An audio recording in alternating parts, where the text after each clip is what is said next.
Hi there, my name's Amanda and I have a new life in Christ. Sometimes I can struggle with comparison.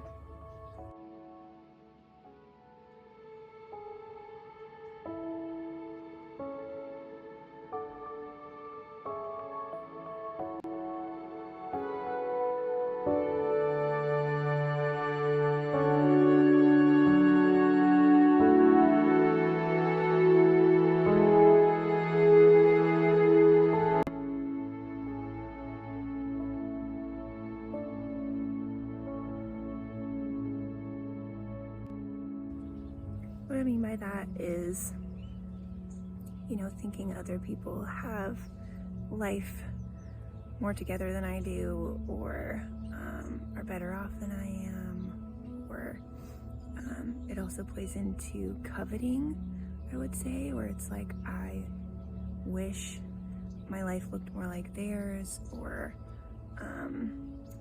I was able to have certain things that they have, not even possession-wise, but like position-wise, as in their career or their level of success or their level of popularity or what have you.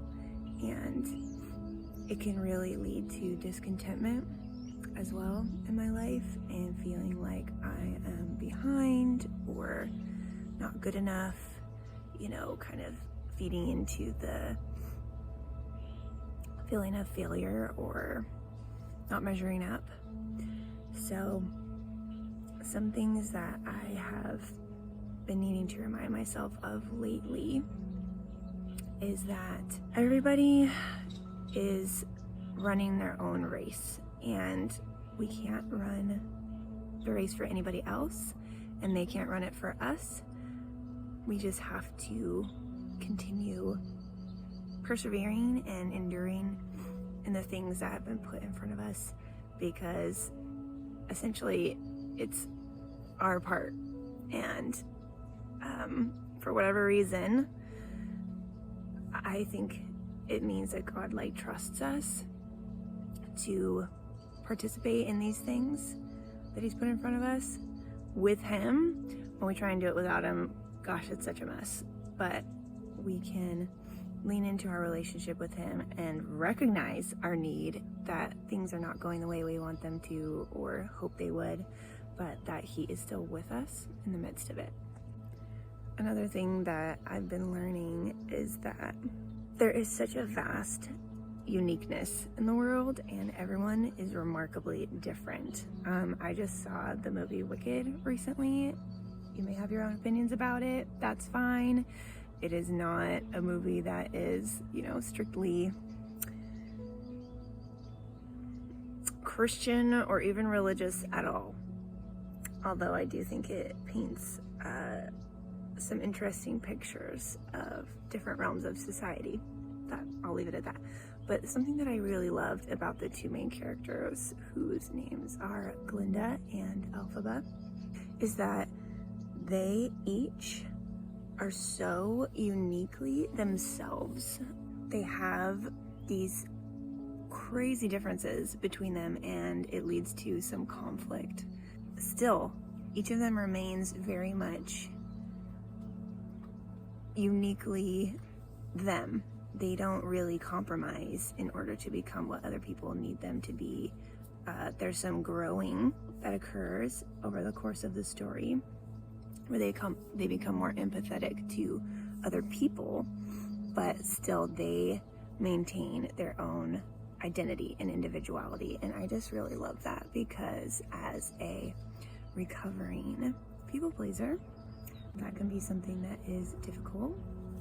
It's just really inspiring to me, and I feel like God has been trying to instruct me in the reality that everyone experiences life differently, but there's a reason for that.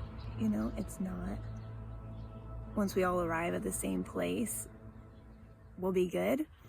God created each of us with a purpose, and it's meant to be different from other people's purpose. We're all meant to glorify God, but the way that we do that can be so incredibly unique from how other people do it.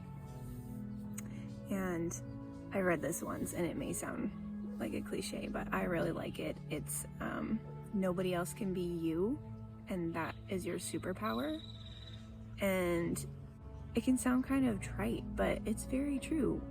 No one else views the world exactly the way you do. No one else has been through all of the things that you've been through.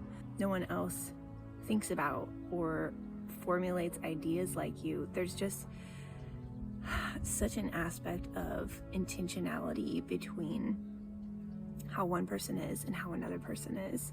And I don't think it's something that should be so easily dismissed in a world where everybody's kind of striving to fit in, myself included. It can be difficult to remain, fully authentic to ourselves or the things that we believe. When comparison comes into play, it can almost be like a